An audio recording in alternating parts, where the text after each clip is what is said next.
நல்ல வாசனையான ரசப்பொடி எப்படி செய்கிறதுன்னு பார்க்கலாம். இந்த டம்ளரில் 1 டம்ளர் மல்லி எடுத்திருக்கேன். மல்லியை நல்லா சூடாகிற வரைக்கும் வறுத்துக்கலாம். எண்ணெய் ஊற்ற தேவையில்ல. மல்லியை வறுத்ததுக்கப்புறம் ஒரு பிளேட்டில் மாற்றிக்கலாம். அடுத்ததாக துவரம்பருப்பு 3/4 டம்ளர் எடுத்திருக்கேன். துவரம்பருப்பையும் நல்லா சூடாகிற வரைக்கும் வறுத்துக்கலாம்.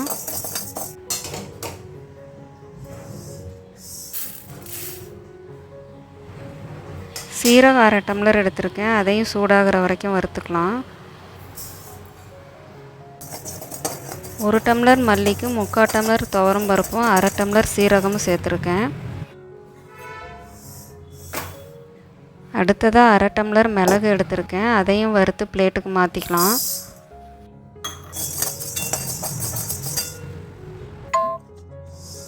வரமிளகா 10 எடுத்திருக்கேன். நீங்கள் உங்கள் காரத்துக்கு தகுந்த அளவு மிளகாய் எடுத்துக்கோங்க. அதையும் வறுத்து சேர்த்துக்கலாம்.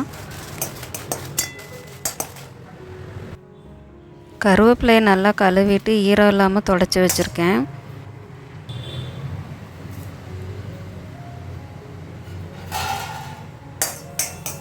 இது போல் நல்லா கிறிஸ்பியாக ஆகிற வரைக்கும் வறுத்துக்கலாம்.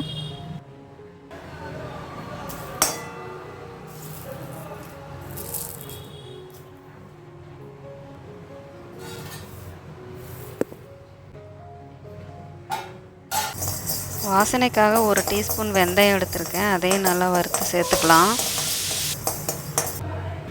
நல்லா ஆறுனதுக்கப்புறம் 1 டீஸ்பூன் மஞ்சத்தூள் சேர்த்து அரைச்சிக்கலாம்.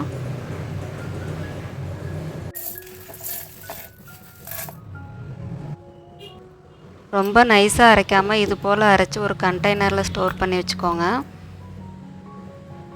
ஃப்ரிட்ஜில் ஸ்டோர் பண்ணி வச்சுட்டா நல்லா ஃப்ரெஷ்ஷாக இருக்கும்.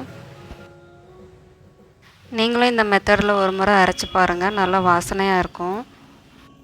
இந்த ரசப்பொடி யூஸ் பண்ணி பருப்பு ரசம் எப்படி வைக்கிறதுன்னு பார்க்கலாம். ஒரு பாத்திரத்தில் சின்ன நெல்லிக்காய் சைஸ் புளி ஊற வச்சுருக்கேன். ஒரு மீடியம் சைஸ் தக்காளி எடுத்து இது போல் நல்லா பிசைஞ்சு விட்டு வதக்கிக்கோங்க. தக்காளியோட பச்சை வாசனை போகிற வரைக்கும் நல்லா வதக்கிக்கோங்க. பருப்பு வேக வச்ச தண்ணி 1 கப்பு எடுத்து வச்சுருக்கேன். தக்காளியோட பருப்பு தண்ணியே சேர்த்துக்கலாம். கரைச்சி வச்சுருக்க புளி தண்ணியே இதோட சேர்த்துக்கலாம்.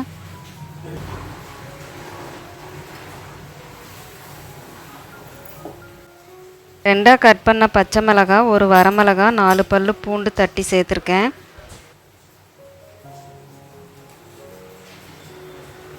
தேவையான அளவு உப்பு சேர்த்துக்கோங்க.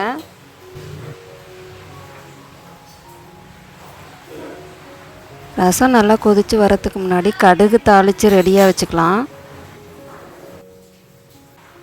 கடுகு தாளிக்கிறதுக்கு 2 டீஸ்பூன் நெய் எடுத்திருக்கேன். ரசம் நெய்யில் தாளிக்கும் போது நல்லா வாசனையாக இருக்கும்.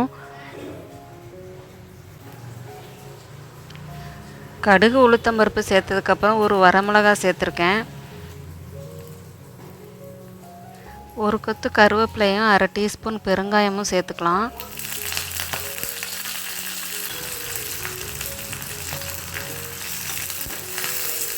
இது போல் ரசம் நல்லா நுரைச்சி வரும்போது ரெடி பண்ணி வச்சுருக்க ரசப்பொடியை சேர்த்துருங்க.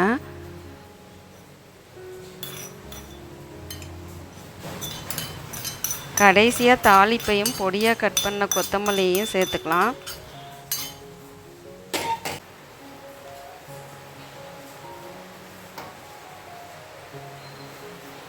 நீங்களும் இது போல் ட்ரை பண்ணி பாருங்கள். வீடியோ பிடிச்சிருந்ததுன்னா லைக் பண்ணுங்கள், சப்ஸ்கிரைப் பண்ணுங்கள்.